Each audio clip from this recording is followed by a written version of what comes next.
Hello friends, techno Hunt में आपका स्वागत है। लास्ट लेक्चर में हमने डेटाबेस मैनेजमेंट सिस्टम से रिलेटेड कुछ टर्म्स समझी थी, तो आज हम उसी को कंटिन्यू करते हैं।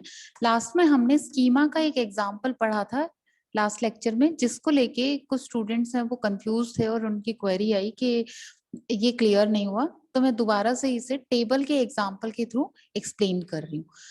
सबसे पहले स्कीमा हमारा होता क्या है? Schema is the design of database. इसे हम डिजाइन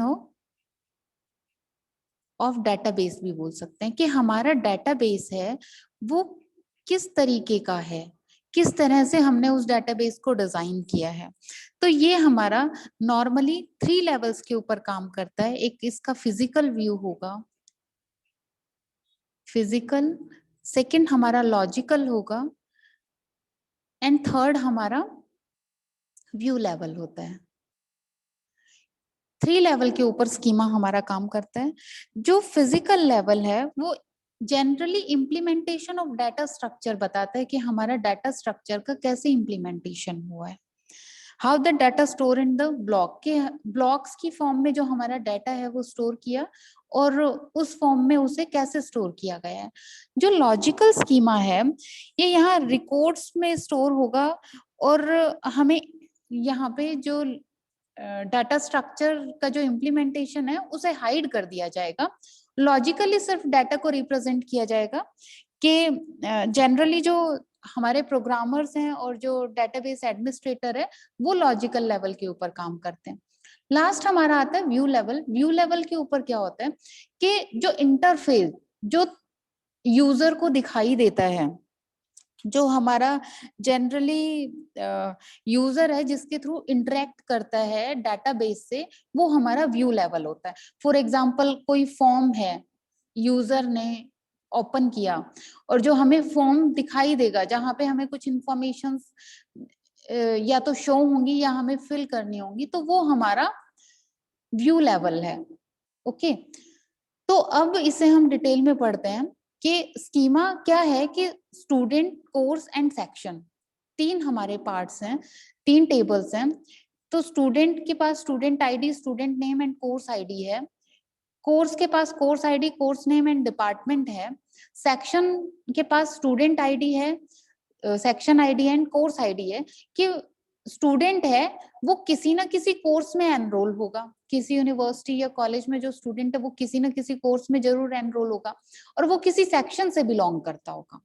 ओके, अब जो कोर्स है, कोर्स के अंदर कुछ स्टूडेंट्स हैं वो एनरोल होंगे और कुछ सेक्शंस हैं उनसे ये कोर्स बिलोंग करता होगा।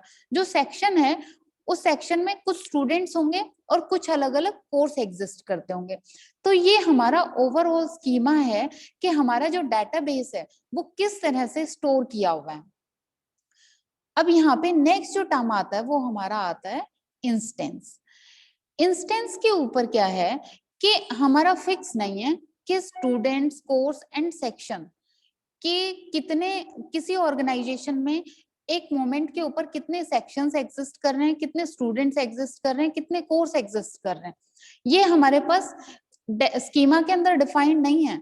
और इंस्टेंस के ऊपर भी ये पर्टिकुलर मोमेंट के ऊपर अलग अलग हो सकते हैं। फॉर एग्जाम्पल हमारे पास हो सकता है कि इंस्टीट्यूशन में 100 स्टूडेंट्स हैं एक मोमेंट पे, 2 कोर्सेज हैं एंड 4 सेक्शंस हैं। नेक्स्ट, सेम किसी अगले वक्त के ऊपर हमारे पास हो सकता है यहाँ पे 1000 स्टूडेंट्स हैं एंड ये कोर्सेज बढ़ के हमारे पास 5 कोर्सेज आ गए और हो सकता है हमारे पास 10 सेक्शंस बन गए हैं। तो ये इंस्टेंस है कि पर्टिकुलर एक वक्त के ऊपर हमारे पास 100 स्टूडेंट्स हैं, 2 कोर्सेज हैं एंड 4 सेक्शंस हैं। ये एक इंस्टेंस ऑफ टाइम की बात है कि इस टाइम के ऊपर हमारा जो स्कीमा है उसके अंदर क्या वैल्यू स्टोर है। अब ये और बात समझने वाली है कि स्कीमा हमें जो डेटाबेस में जो वैल्यू स्टोर्ड होती है उसको कभी नहीं बताता है। स्कीमा ओनली पैटर्न बताता है कि हमारा किस पैटर्न में वैल्यू सेव है। बट इंस्टेंस में हमारी जो वैल्यू है कि उस मोमेंट, टाइम मोमेंट पे क्या वैल्यू स्टोर किया हुआ है, कितना वैल्यू स्टोर किया हुआ है, वो भी बताएगा। तो इंस्टेंस एंड स्कीमा मेरे हिसाब से अभी अच्छे से सारे स्टूडेंट्स को समझ आ गया होगा। तो आज के लिए इतना ही। फिर मिलते हैं नेक्स्ट क्लास में, नेक्स्ट वीडियो में। Thank you.